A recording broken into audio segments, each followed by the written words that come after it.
Welcome back, everyone. Here we are in the garage. We are on, what is it, month 2 of the COVID-19 pandemic in the U.S. And yeah, I just thought I'd get you guys updated on some things I'm working on. We'll start off with the Miata, and we'll probably end with that too.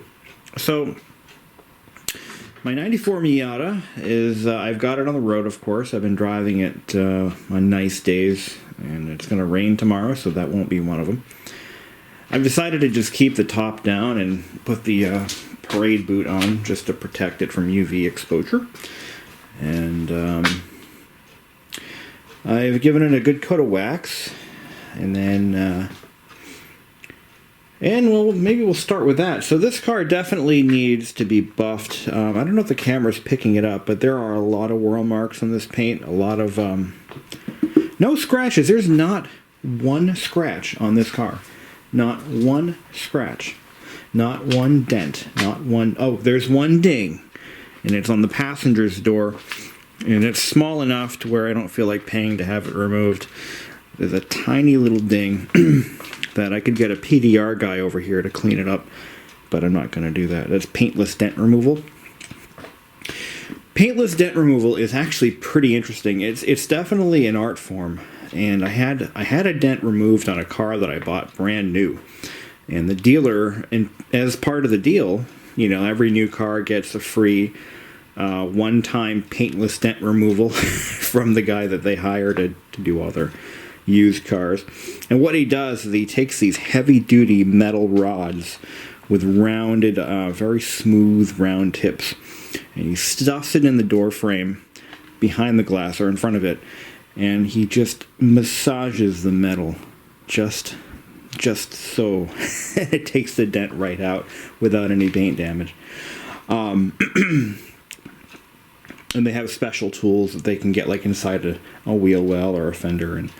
But anyway, yeah, there's a little dent on this car right there. Right there. That would be very easy to remove. It's so small, so minor. But my fear is I'll get that dent removed and then the car will be hit by a semi. That's just my luck. I don't know if I ever talked about this, but when I was in that motorcycle crash back in 2016, which is why I have a Miata now, because no more two-wheelers for me. I'm done. After that, I'm not doing it again. No, if you get hit in this car, you're going to get buried in it. That's how small it is. But I had been buying up replacement, factory replacement panels, the ones that were scratched from the previous owner. And I had been buying them. I bought a couple of panels for it. They're very expensive, but I just bought the bike and I wanted it to look new. It was, a couple years old. And I got a call. So I bought the bike. And then, 7 days later? Yeah, so I bought it on let's say I bought it on Monday. I went to the dealer and I ordered, the couple panels I needed. And then the following Monday, a week later, I got a call while I was in the hospital bed recovering from a broken leg from the dealer saying, hey, your parts are in. And I said, you know what? Why don't we cancel that order? Thanks. The bike doesn't exist anymore. Anyway, so you make something perfect and then something catastrophic happens immediately after you finish paying the bill. I'm not even sure I got a refund for those parts, come to think of it. But anyway, here we are, a couple years later. So, when I bought this car, it was a rare sight in New England. See, in certain southern, western, coastal, sunny areas, cars like this 94 Miata are a dime a dozen, and you can get rust-free examples for a couple $100, anywhere. And, you just look in the newspaper, or who does that? You look on Craigslist or Facebook Marketplace, and you can find beautiful rust-free 30, 40-year-old convertibles all day long. I don't live there. I live in New England. These cars, especially these Miatas, were notorious rust buckets. Trying to find one of these cars in the condition you see it in is damn near impossible. So when you find one, it's very, very, very expensive. And the seller wants all the money. They want all the money and then some. I did end up paying through the nose for this car, but I figured out that this is the car that I wanted following my departure from the two-wheeled motorbike lifestyle. This is the car that I wanted. I wanted an original. I wanted an NA and the reason being, I've wasted so much money in my life on cars that just depreciated that I wanted to buy something that would end up appreciating in value over time. And the NA Miatas are one of those. They're one of those vehicles. They're starting to go up in value. They're getting harder to find, and people want them. Enthusiasts want them. Collectors want them, and they're so popular. They're so the NA Miata, the 90 to 97 model years, they are so iconic that even Mazda has acknowledged this and has begun reproducing certain parts for these cars that have gone out of production, just through, general, automakers only make parts for cars for a certain length of time, and then they start selling off their inventory. Eventually, they no longer support the car, and you can't buy any parts, and any new old stock inventory gets sold off to dealers and private companies. So when I bought the car, I knew, it was 24 years old and it needed what any 24-year-old car needs. And that's basically a complete tip to stem, nose to tail, kind of a freshing of, what's the word I'm looking for? You know what I'm saying. It needed to be freshened up. So, the first thing I did with this car is I pulled the radiator, the timing belt cover, water pump, replaced it all. All the coolant hoses, the timing belt kit, the valve cover gasket. I did the camshaft seals as well. I even did the crankshaft seal, of course, why not? When you're in there, do it all. I did a new fuel filter. I went through the ignition system, plugs, wires. I readjusted the timing, or adjusted the timing. It was 2 degrees retarded, so I brought it up 2 degrees, and that actually runs really nice now. I ended up replacing the clutch master and slave, because the slave had sprung a leak. I just had the injectors checked, and turns out they're fine. No cleaning needed. But in the process, I put a brand new injector seals. And what else did I do to this car? A new battery, because it had the wrong one. It had a Honda S2000 battery in it, of all things. And basically just kind of went through the car, checked things out. But I'm not done.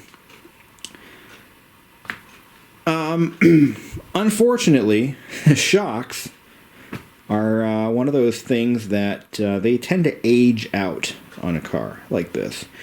A car that sits most of its life, and this car sat, the air filter that was in this engine was from, I think it was 1999, was the production date on it. And I bought the car in 2018. So the car had sat for 9 years. Wait. Let me do that math again. The car had sat for nearly 20 years, and ended up. I believe the mileage was between 1999 and 2018 was something like 5,000 miles or so. It was nothing for my. It was under 10,000 miles between then and there. So the car basically spent its life in a garage. I ended up replacing that air filter. It was past its prime just a wee bit, but I put a new air filter in it. I had all the fluids changed. I did the ones I could myself, like the power steering fluid, and the engine oil, of course, was pretty much no good. So I did those myself. I did the coolant myself. I did the But I actually had a local shop do a brake flush. I'm terrible with brake flushes. I don't know why. I even have a vacuum brake bleeder, and I always tend to get air in my lines. I don't know why that is. I just suck at it. So I just paid a guy $100 to do it right. Interestingly enough, that was 2 years ago almost. Well, it'd be 2 years ago this summer, and so it's due again. So you have to do it you're supposed to do it every 2 years, regardless of mileage. And the reason for that is brake fluid, being hygroscopic, can absorb moisture in the air. Even on a tightly sealed system, somehow moisture seems to get in there, turns the fluid dark, although this fluid still looks pretty clean, so I'm not going to really do it. I might do it 2 more years down the road. The fluid that was in there was probably original to the car. Which reminds me, I just had the car inspected, and it passed. But they said, your front brakes are starting to get a little thin. And I looked at the guy, and I said, they're the original brakes. This car has never had a brake job. I looked at, they're Mazda brakes. They're definitely not replacements. And the front and rear, the rear brakes. Now, the front brakes, there's a possibility that they may have been done, but the rear brakes are original. This car has too low of mileage to have ever needed a rear brake job. I bought it with 54,000. It now has about 65. And based on that information, I can tell you, these are original in the back. But the fronts have the same paint on them, on the rotors. So if you ever want to see what original factory 94 Miata brakes looks like, that's what you got. And we have a ridge on these rotors? Not really. But look at how thin those rears are. And they're getting a little thin too. So that brings me up to my next point of discussion. This car has its original shocks and springs. And of course all the suspension bushings. There is definitely something in the rear that's loose. Whenever I go over a bump, I can hear it. And let's see if we can't take a look and see. I suspect it could be, possibly. See, look at those shocks. Those are factory shocks. Look how clean they are. No rust. Look at the control arms. Now, there is undercoating on these. Look, don't hate on me too much. I had an extra can of undercoating, and I wanted to use it on something. This car was beautiful underneath. It had no issues. No rust. So I said, hell with it. Why don't I just undercoat the damn thing? So I did, but look at these bolts. Look at how clean they are. It's amazing. I still have the labels on the backs of the look at that on the brake backer plates. I still have the labels on them, but something under here, it rattles. I don't know what it is. Something's loose. Whenever I go over a bump, I hear a metallic click, click, click, like something like a keychain in the back. But these links are still good, I think. But what I'm gonna do, all right. So let's get to what my plan is here. I'm going to replace the rear shocks on this car. I'm also going to do the fronts. I'm going to do them both. I'm going to do it probably this winter. I'm going to get one more. I'm going to try to get one more summer out of this car before look at this exhaust. Factory exhaust. I heard somewhere that these were stainless, but I don't think that's true. Is something in the... No, it's not a loose heat shield or anything. But look at that factory Mazda exhaust from a 94. Look at the hangers. They're still good. They still hang. Maybe a heat shield? What is that noise? Ugh, I'll figure it out eventually. But yeah, as I was saying, the suspension on this car is very soft. And I think all it really needs is a set of shocks. I say all that it needs. I mean, that's a pretty big job. I've watched plenty of videos. So what I did first, this is kind of how I learn things. If there's something that I have never done before, now that we have a resource called YouTube, I kind of look to see what other people have done.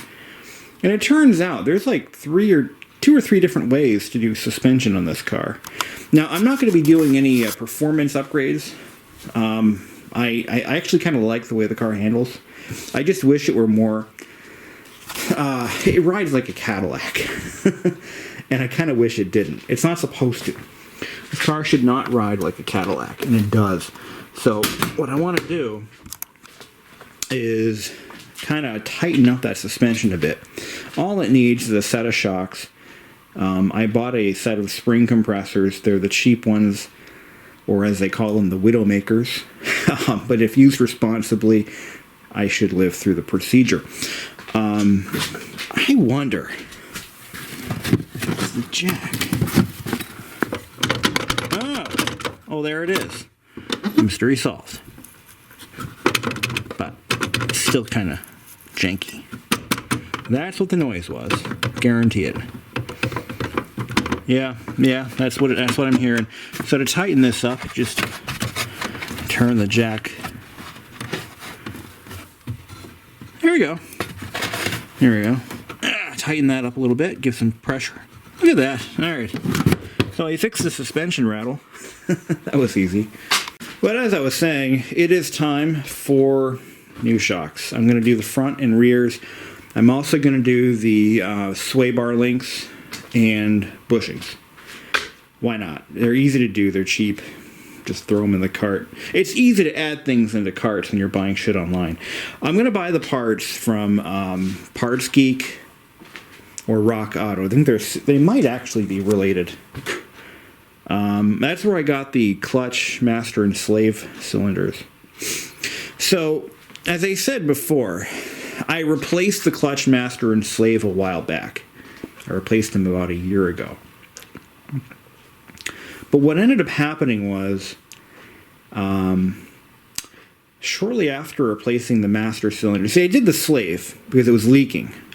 And I did the master because it was only $20 extra. And I figured, you know what, if the slave is going, the master's probably not too far behind. So I bought both parts at my local auto parts store. They were house brand, whatever Advanced Auto sells. And the procedure went very smoothly. It's an easy job, guys. They're so easy to replace on this car. Honestly, it's just such an easy procedure. An idiot can do it, and I'm an idiot. So I ended up doing both, but the master cylinder developed a clicking noise when I would depress the clutch pedal. And it would happen like midway through the stroke. So I kind of just sort of let it go. I'm like, you know what, I don't want to do this again. And so I kind of just left it alone, and I drove it that way for a while. But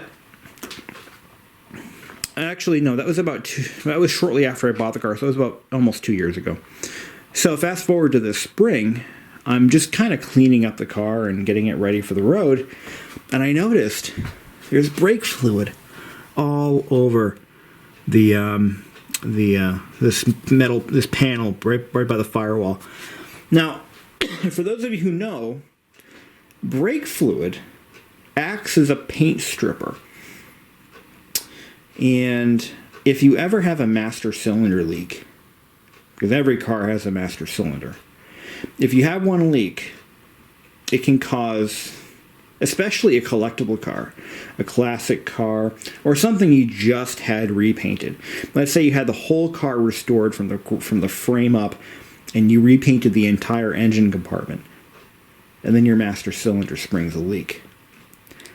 Well, guess what happens to that beautiful paint job? Completely ruins it. See, brake fluid is, it contains chemical compounds that can destroy paint. And it's just through a stroke of luck that my master cylinder, which developed the leak prematurely, did not destroy the paint. I don't know how. I think they might be using a chemical-resistant paint as a factory underhood paint on these cars. It would almost make sense, I guess. But it didn't ruin the paint. So I'm just thanking my lucky stars that that did not happen. Nevertheless, I put in a new one. Now, I didn't go back to Advanced Auto Parts and use my lifetime warranty or whatever they give you for those components. I bought the parts from Parts Geek. And I didn't go with some no-name aftermarket whatever. I went with Exidy. I went with Exidy because that is what Mazda uses as an OEM supplier for their master-slave clutch components, apparently. I think most of the clutch components in the car are Exidy anyway. And allegedly their parts are of better quality. So we'll see what happens. The factory parts from Mazda directly, and they do sell them for this car, about $140 for a master, and I think it was $50 for a slave. I bought the Exidy parts through Parts Geek for, I think it was $30 for the master, $40 for the master, and about $10 for the slave. We'll see what happens. I mean, the quality of the components between what I pulled out and what I just put in, very similar. So I'm not really holding out for anything. I mean, I'm going to have to keep a close eye. Well, what happened with the master, is the rubber O-ring that the seal that the reservoir locks into was of a very poor quality rubber. It started to crack after just 2 years. Not even 2 years. It started cracking and sprung a leak. Yeah, that just kind of pisses me off because there's no need for that. And it's really because the manufacturer just spec'd out the cheapest parts they could find, the cheapest rubber that they could source out of China. I'm happy to report, though, that all the other parts I put into this car, I actually bought, they were factory parts or equivalent. With the exception being the radiator. I forget which radiator I bought. But this is a very close to OEM radiator. It was made in the U.S. and it is holding up quite nicely. While the car doesn't see a lot of road use, I don't see any signs of any failure, no leakage, nothing. So that's good. Well, I kind of wonder. This thing has factory air conditioning, and it still works. I'm not sure how. I'm really not sure how the AC still works in this car, but it does. It produces ice cube cold air after so many years. But if it ever stops working, I will get it fixed. I'm kind of a stickler for stuff that everything has to work in my cars. That's kind of why I bought this car, because everything worked. I mean, I when I went to go test drive it, I sat there in the guy's driveway, cranked up the AC, revved the engine a little bit, listened to it carefully, test drove it, and I'm like, yeah, everything works. Now, the shifting in this car was a bit lazy, and that was because the car had been sitting for a long time.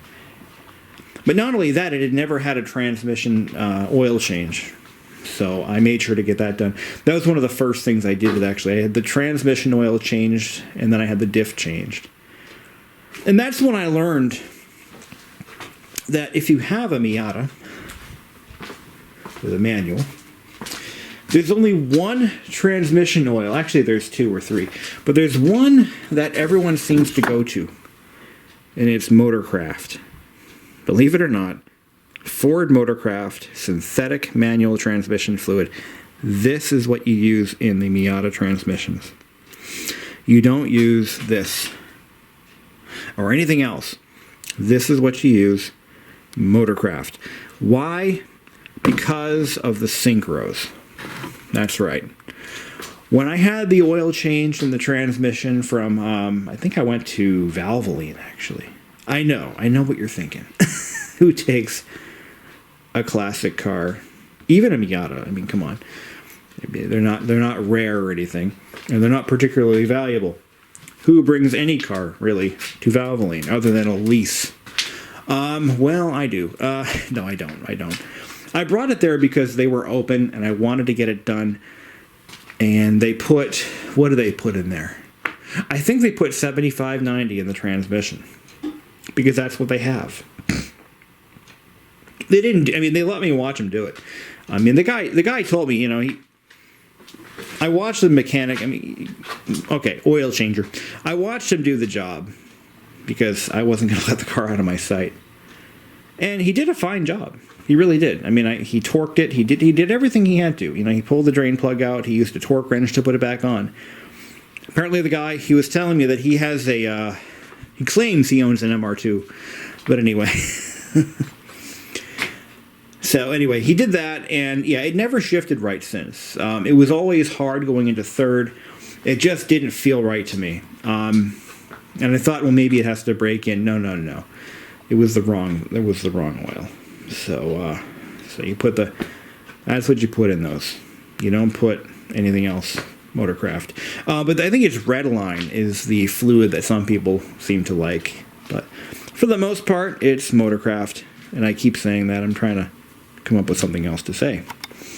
Now, another very popular upgrade that people do with these cars is they convert the headlights into LED. There's a drop-in replacement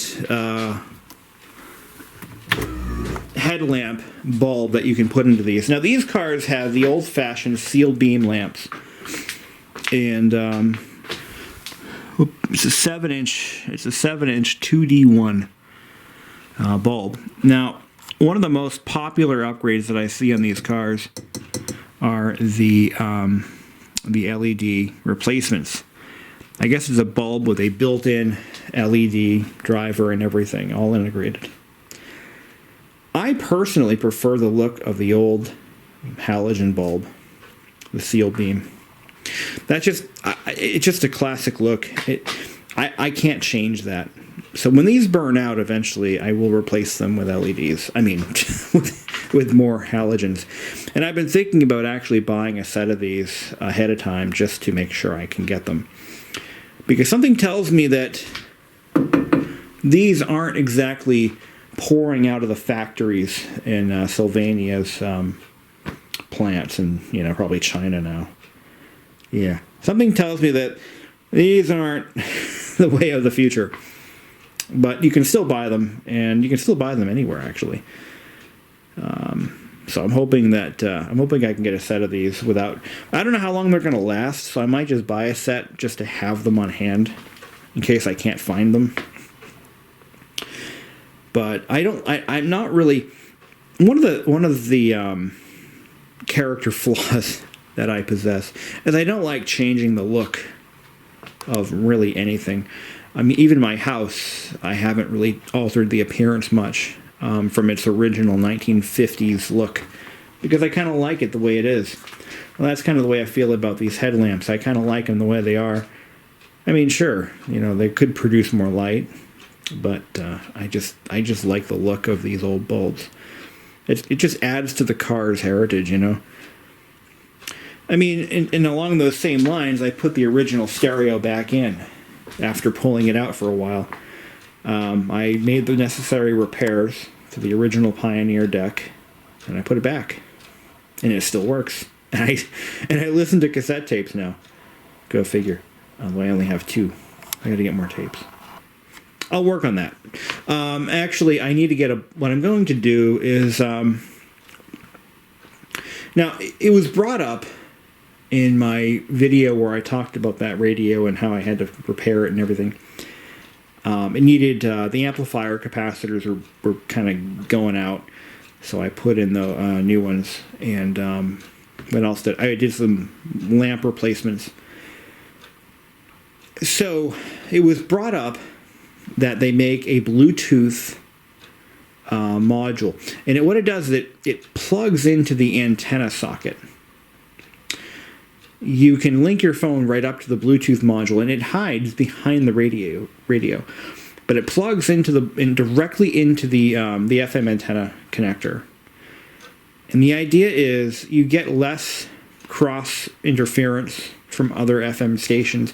I believe what it does is when it's activated, it cuts off the antenna coming in, so you don't have the interference coming from the antenna. But what it does is it just goes straight into the tuner. The problem with this is there's no room behind that radio. None. It is so tightly packed under that dashboard. It took me almost an hour to get that radio back in because there's so little room to work. Those side panels don't come off. You have to reach behind the center stack. That's going into the footwell, cutting your hands up to shreds just to get to the connectors. I'm not doing that. It's just no room back there, unfortunately.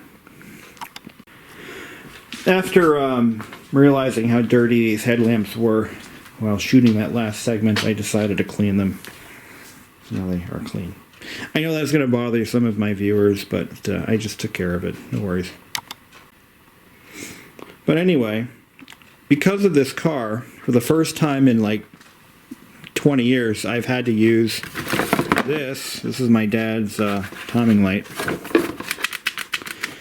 And had to adjust the ignition timing. As I said earlier in the video, it was about 2 degrees retarded. So what that does is it means that the ignition is not taking place.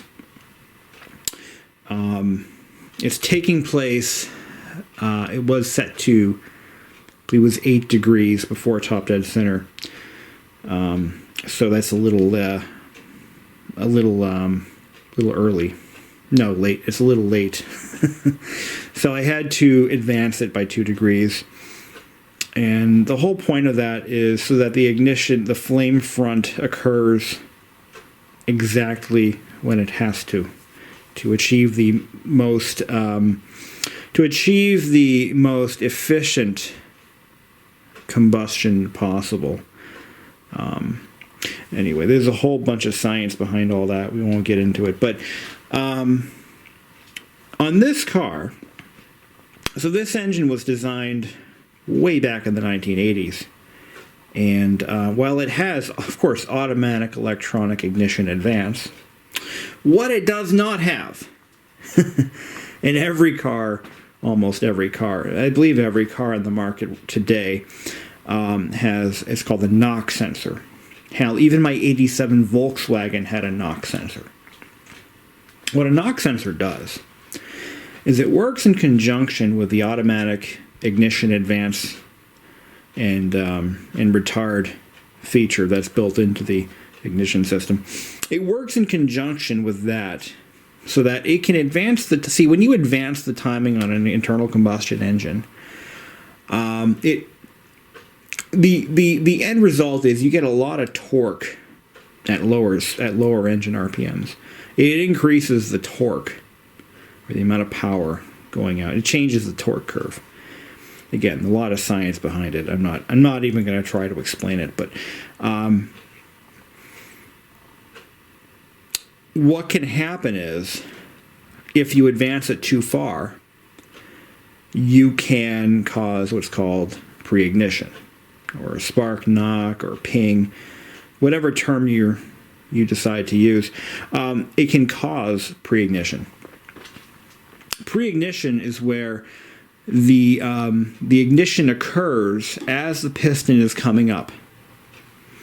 And if it occurs, normally it occurs before, like the spark plug will fire as the piston is crowning is reaching its top dead center mark. That's the TDC, top dead center.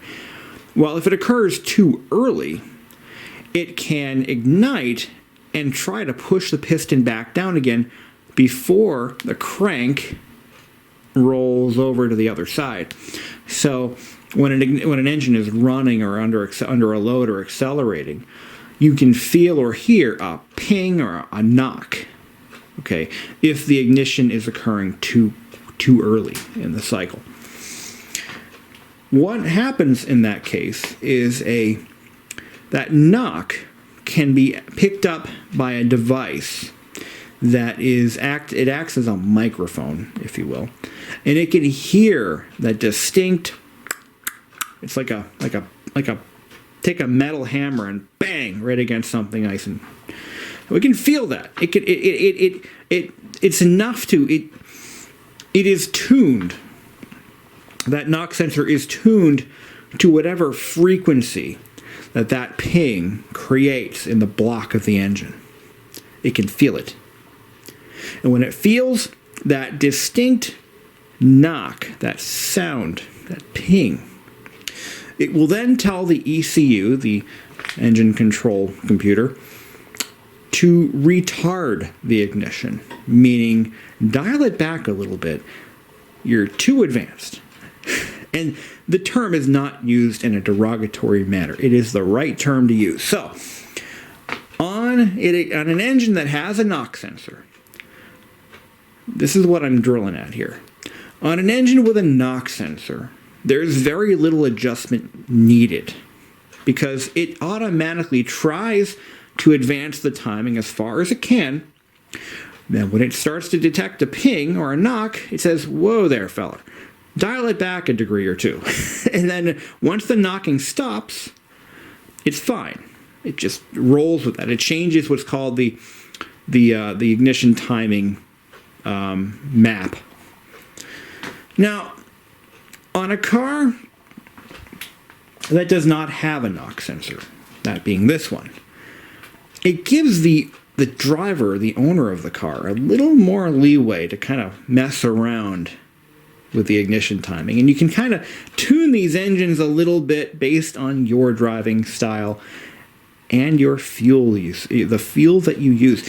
Now, on a car that has a knock sensor, when you open up the gas flap, it's going to say 87 octane or higher, or whatever. In other words, this car will run on regular unleaded gas. And if you read the owner's manual, it's going to say, but it is designed to take advantage of higher octane fuels. My Hyundai Santa Fe is a good example of this. It says right in the manual, this car will run on 87 octane. That's, I think it's RON. It's RON or AKI based on, depending on where you live. 87 octane is what our pumps say. And it says right in the manual, will run on 87 octane. But it says in the manual that this car may perform better if you use a higher octane fuel. Okay, so if I fill the car up with 87 octane, it kind of runs a little sluggish. I've noticed this. It gets worse gas mileage, and it doesn't have as much pep. You know what I mean? It runs fine, no issues, save a few cents on gas. But I do notice about 1 or 2 mile per gallon drop in my fuel efficiency. And I notice that it just doesn't have that edge. Now what happens is, on a car like that, it's going to try to run a more aggressive ignition timing. And but that knock sensor is going to say, no.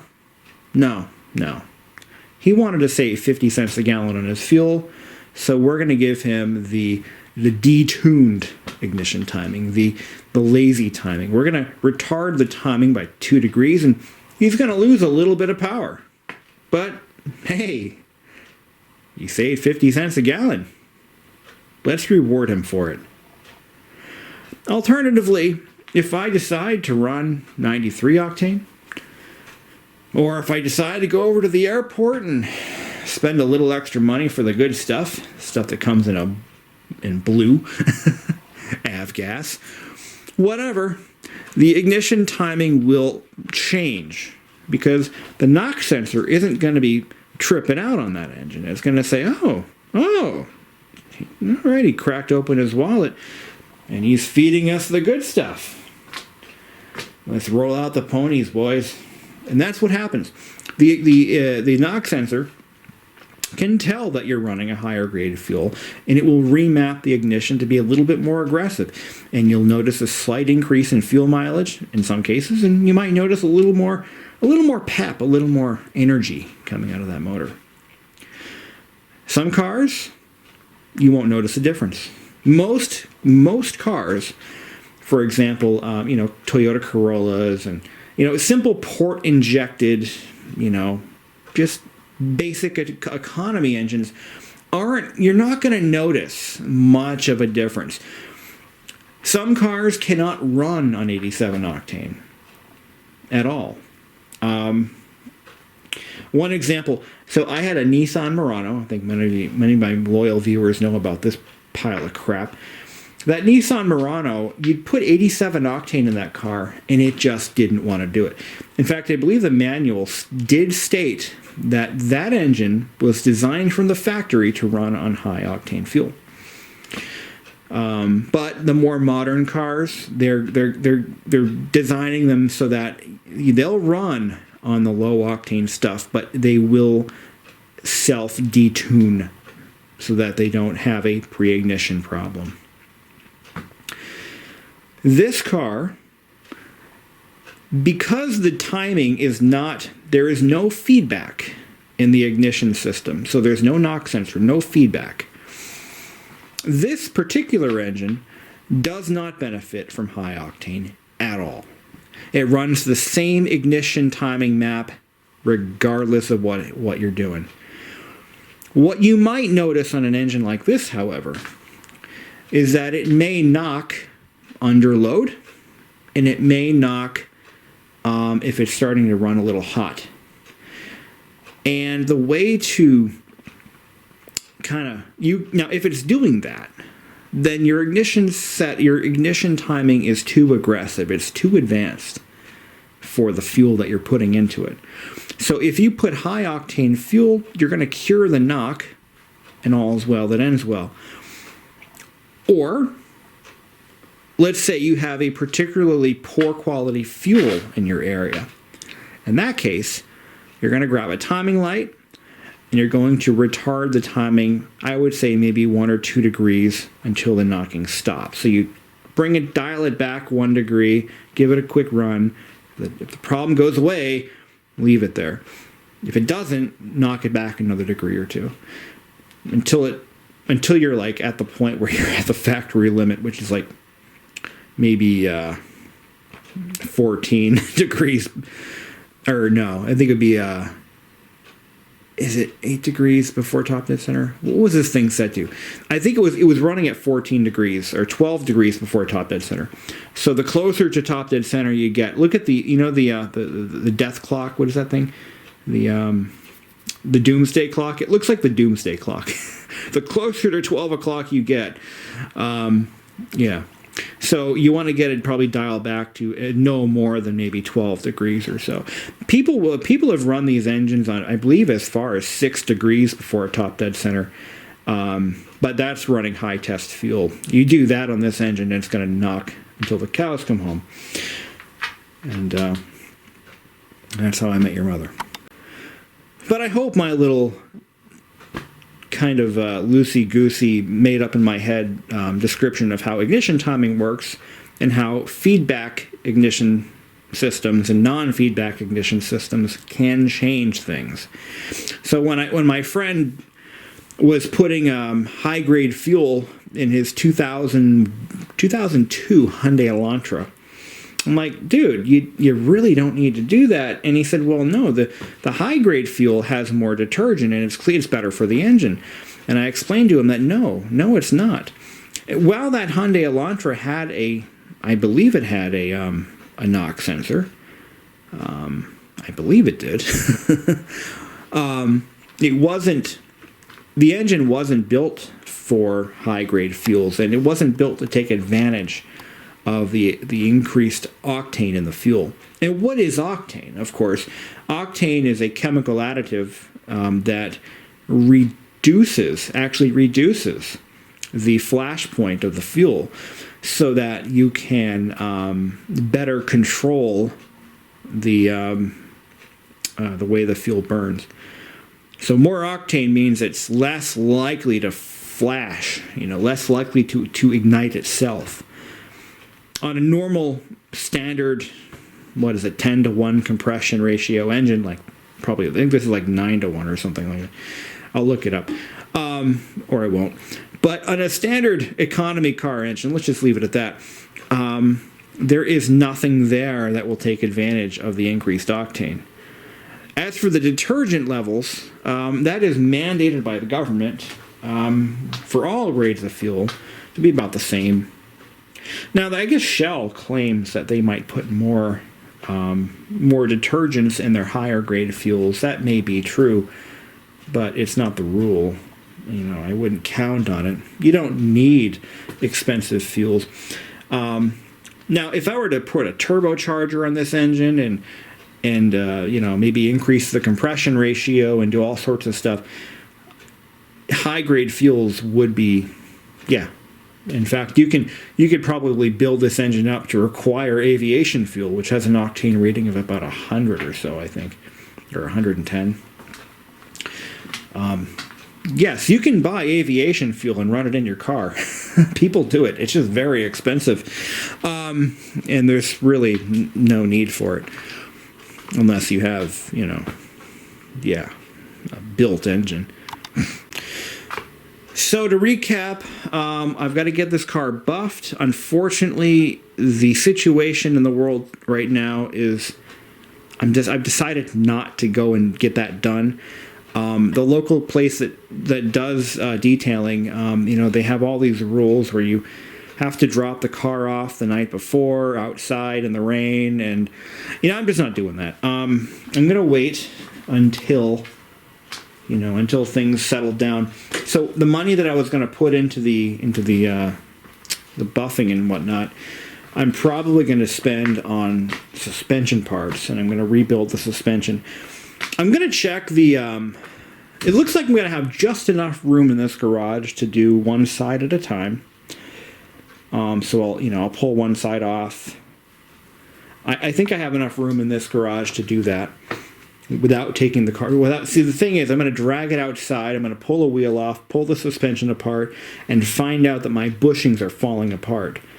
That would break my heart, because then I have to put it all back together again to wheel it back into the garage. So I'm going to be able to take maybe one side at a time and do them. And hopefully things don't... I'm actually probably going to do the rear first. That looks like it's going to be the easiest one.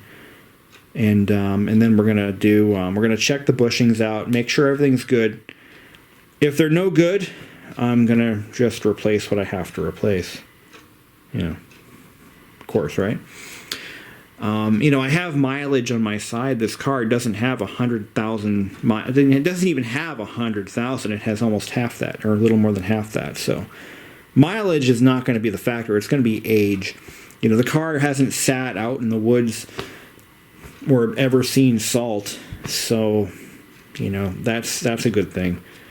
So there won't be any rust issues. I expect the bolts to come off pretty cleanly, pretty smoothly. I don't expect any surprises there.